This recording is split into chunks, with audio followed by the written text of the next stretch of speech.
When you need a mortgage, don't stress at all. Just tune right in and give these guys. Good morning, Chatterbox. Today is Friday, June 6th. And if you've been listening to us, you know it's a big day. It is hole-in-one charity contest day. What is going on, Tom and Anthony? What's happening? Didn't sleep last night. I can't wait to donate all my money that I've made last month to charity. And you know what, guys? I'm sorry I'm on the side of the screen trying to show off our giant basket we're giving away for simply a $10 ticket at the event today. Our basket is filled. I got a U.S. Open shirt, 2 custom glasses, a visor, a Burko collection West Penn t-shirt and hat, 2 dozen West Penn golf balls, 2 tickets to next Saturday's U.S. Open. What a Father's Day gift. And a beautiful U.S. Open plaque. So if you're coming today, make sure you bring at least an extra $10 to throw in the raffle for the U.S. Open basket. But to go over it again, today, Shooters Golf 12-4, no, 12-5, I lied. Hole-in-one contest, $20 at the door gets you in for some food and beer, $1 per golf swing. First hole-in-one gets $1,000. So if you want to come win $1,000 today, come out to Shooters, come meet us. It's going to be a good time. Yeah, tell one, tell all. I mean, tell your friends and family as well. I mean, this is an event to the public. We're trying to raise as much money as we can here for Northwood Charitable. This isn't a confined event to just West Penn financial people. We want everybody there. We want everybody having a good time. So come on out, donate. We're expecting good time, right? We're under cover. There's going to be no rain. Don't worry about the rain. We're all inside, so it's all good. Yep, it's perfect. It's a great day. And you know what? I think the rain's going to keep away the heat. That 85, 90 degrees the other day, rain's going to soften up the green a little bit, make it a little bit easier to get that roll today. So I think it's going to be a good time all around. Yeah, can't take the kids to the pool after school or maybe the first day off school, so bring them inside. It's like a adult Chuck E. Cheese over there. I mean, listen, the whole city is celebrating golf starting next week. Let's just kick it off today with our golf event, and then it'll roll into the U.S. Open all next week. I'm pretty excited. Yeah, I'm thinking we're going to get 2 holes in one today, Ryan. Well, we might have to open up the AM Chatter gold box to pay for hole-in-one number 2. It's okay. We still have about $5,000 from all our second look competitions that we never got, so we're good. Yes, so come one, come all, bring the kids. It's going to be a great time. If you want to even laugh at some of us hitting golf balls, it could be great for the clips. Yeah, I like it. All right, so we got the business and fun out of the way. Let's talk quick mortgages before we let everyone go so they can beat the traffic, the Shooters. Today we are talking about, it's called reconsideration of value, or what happens if the appraisal comes in low. Of course, we never want the appraisal to come in low, but it happens. There are 2 different ways of thinking when you look at value, right? On a real estate side, whatever a buyer and seller agree upon, that's considered the value. On the appraisal side, that's absolutely not how they get value. They have to look at the comparable properties.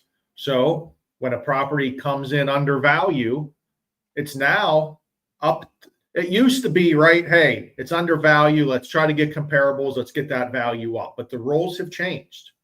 It is up to the buyer if they want to reconsider that value, because on the financing side, we can only lend on what's less, right? The appraised value or the purchase price. So maybe the buyer say, hey, it's not worth that purchase price. We want it. We want to be done at the appraised value, and the buyer has every right to make that happen. Yeah, 100%. It is the buyer's choice if they want to have that done. On the flip side of that, playing a little bit of devil's advocate, though, even though the price is lower, the buyer still might want to do that because the seller can ultimately walk away if you don't want to do their value that they're saying. So, you know, if they don't want to come down to your appraised value and it's a little bit higher, they could ultimately say we're terminating the transaction. So the buyer could want to have it done so the nation doesn't happen as well. So there's multiple sides you could play from it. But basically what it comes down to is low appraisal. There is a formal process now. Yep. And the biggest thing, right? If it comes in low, the first thing we're going to our real estate partners is, guys, can you look at the comparables in the appraisal? Can you see if there's any other comparables out there? Because that's what the appraiser's using. And if you can't find the comparables, we're going to have a tough time. Yeah. I mean, it's always a never ending battle between a real estate agent and appraisal.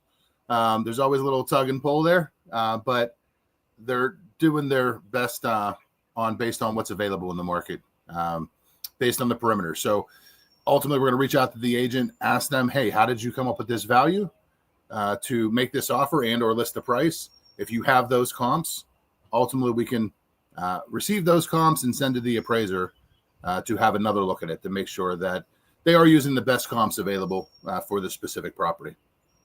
And on the flip side now, if you're a listing agent and an appraisal comes in under value, please understand it may not automatically go back to the appraiser now. If the buyer does not want to reconsider value, then you as the listing agent and buyer's agent are going to have to get in, start to renegotiate that deal and come up with the proper value, or have a buyer adjust their down payment, because on our side, we can only lend on that lower amount. So if there's a gap there, someone has to cover that difference. It doesn't just get to disappear into thin air. Yep. And yeah, got to make sure you got the comparables, got to make sure you go through the right process. But we will do that for you as the lender and help you through those steps if that's something that you want to do and your buyer wants to do. And we are fully understanding, right? The appraisal is probably going to take about 2 weeks to come back in. We got 30-day closes, so that doesn't leave a lot of time for negotiation on the appraisal. So we try to get them back as quickly as we can, try to get that information to you guys, the agents and buyers, as quickly as possible. So God forbid, if we do have an issue on the appraisal, we at least have a couple weeks to work through those negotiations. We don't want, obviously, an appraisal to come back and then a day later, we got a closing coming up. But that's another reason why you got to be careful on these closing dates. If we rush everything through the process, then we're rushing at the end, and there could be something that pops up that we wish we had a little bit more time to take care of. So 30-day closes are great. We can do them, but they're not necessary in every situation. Prior to 2020, a 30-day closing was the fastest closing in the world. I mean, every closing was 40 to 50 days on average. And we've just got into this habit where 30 days is normal, but it's not actually normal. We're working at a rapid speed for everybody involved in that transaction. Well, yeah, because the big thing is, and I know Anth has always preached this, it's 30 days for the closing, but on the inside, for the appraisers, for the title, there isn't folks working every day of the week. So, that 30 days could be more like 20 days, work days, or, 25 days. So then that most really of the time it is too, because we got holidays involved all the time. This past 30 days, we've had Memorial Day and things like that. So it does just put a lot of stress on the buyer ultimately, because they've never done this. They feel pressure because we hit them up every day for something. So the buyer feels the most stress, and then everybody involved in the transaction does feel a ton of stress on a 30-day closing. Yeah.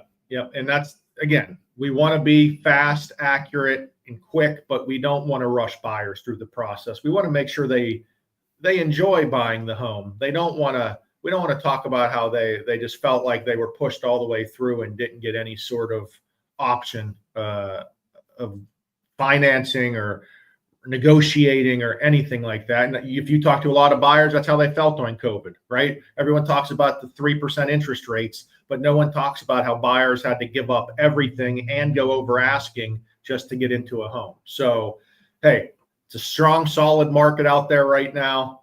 Congratulations to everyone who had awesome Mays. Let's keep it going in June. And heck, let's see everyone today, 12 to 5 at Shooters Golf. Sounds good, boy. Sounds like a plan. See you guys. All right, guys. See ya. Tom Ryan